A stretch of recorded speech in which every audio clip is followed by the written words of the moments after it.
എട്ടാമത് ranking open national roller skating ചാമ്പ്യൻഷിപ്പിന് പെരുമ്പാവൂർ ആതിഥേയത്വം വഹിക്കും.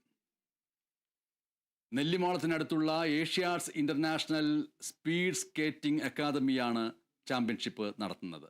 റോളർ സ്കേറ്റിംഗ് ഫെഡറേഷൻ ഓഫ് ഇന്ത്യയുടെ പിന്തുണയോടെ കേരള റോളർ സ്കേറ്റിംഗ് അസോസിയേഷനും എറണാകുളം ജില്ലാ അസോസിയേഷനും സംയുക്തമായാണ് ചാമ്പ്യൻഷിപ്പ് സംഘടിപ്പിക്കുന്നത്. 33 വർഷത്തിന് ശേഷമാണ് കേരളം ഒരു ദേശീയ റോളർ സ്കേറ്റിംഗ് ചാമ്പ്യൻഷിപ്പിന് വേദിയാകുന്നത്.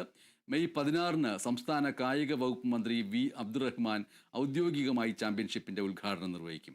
രാജ്യത്തിന്റെ വിവിധ സംസ്ഥാനങ്ങളിൽ നിന്നായി ഏകദേശം 2000 റോളർ സ്കേറ്റിംഗ് താരങ്ങൾ പങ്കെടുക്കും. പെരുമ്പാവൂർ വെച്ചാണ് ഈ ചാമ്പ്യൻഷിപ്പ് നടക്കാൻ പോകുന്നത്. 33 വർഷത്തെ ഇടവേളകൾക്ക് ശേഷം നടക്കാൻ പോകുന്ന ചാമ്പ്യൻഷിപ്പാണിത്. ഇന്ത്യയിൽ ഇപ്പോൾ ഇത്രയും നാൾ നടന്നതിൽ ഏറ്റവും ഹയസ്റ്റ് നമ്പർ പാർട്ടിസിപ്പേറ്റ് ചെയ്യാൻ പോകുന്ന ചാമ്പ്യൻഷിപ്പാണ് നമ്മുടെ ഈ പെരുമ്പാവൂർ നടക്കാൻ പോകുന്നത്.